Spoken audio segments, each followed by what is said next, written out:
All right, so I purchased this book off of Amazon, Electronic Frequencies and Mind Control. It's rather, so for context here, because I rarely do book reviews, I'm in university right now. My focus is forensic psychology. This last week, I've really been big on the general semantics theory of Karzybski. And obviously, I'm going to make a presumption that end all be all isn't the author's real name. This book is actually surprisingly good because I had low expectations. I bought it for the lulz. I wanted to analyze another whacked out conspiracy theory.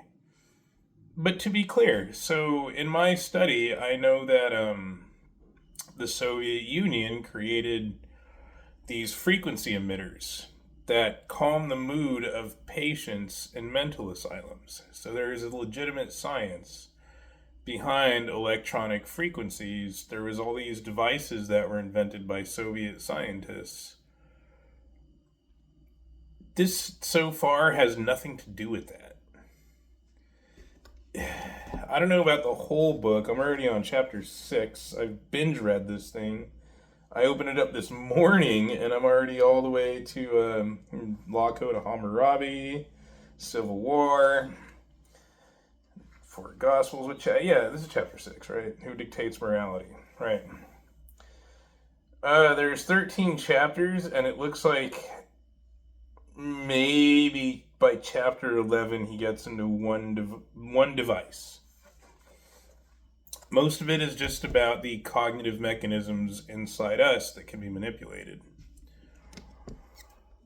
which doesn't require electronic frequencies.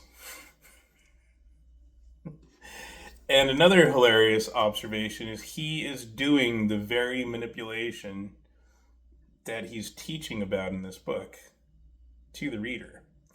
One example, he is building associations. Now, when you learn the general semantics theory, the foundation is that you can assess someone's mental state by the structure of their sentences, the syntax, the nuance. It's not just the letters, it's the space between the letters. And, well, just for example, he's creating these associations of the Fabian Club with communism and communism with globalism. So, capitalist globalism is really exemplified in Amazon, where I bought this book from. Globalism encompasses things like international trade, a global economy, global economic trade, supply, demand, transportation, exports, imports. He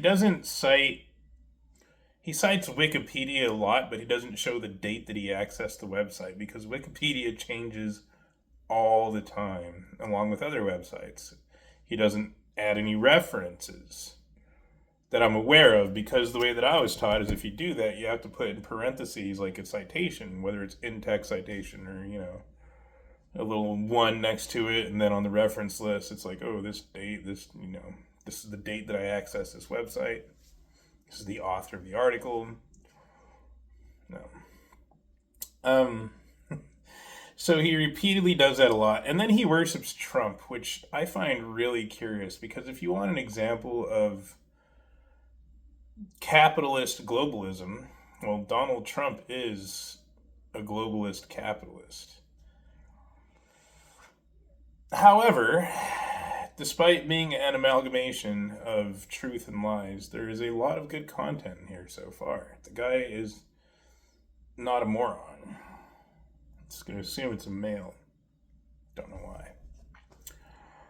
But overall, so far, it's a pretty good book. But I'm doing the same thing with this that I'm doing with academia of identifying and trying to create like a fortress wall to filter out the psychologically manipulative terminology in the text.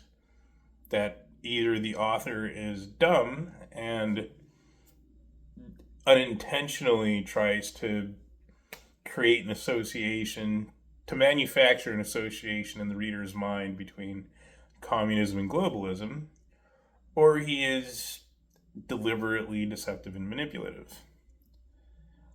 And that's just one of the details. But there's a lot of good stuff in this. I'm actually really enjoying it. It's a good book. But, yeah.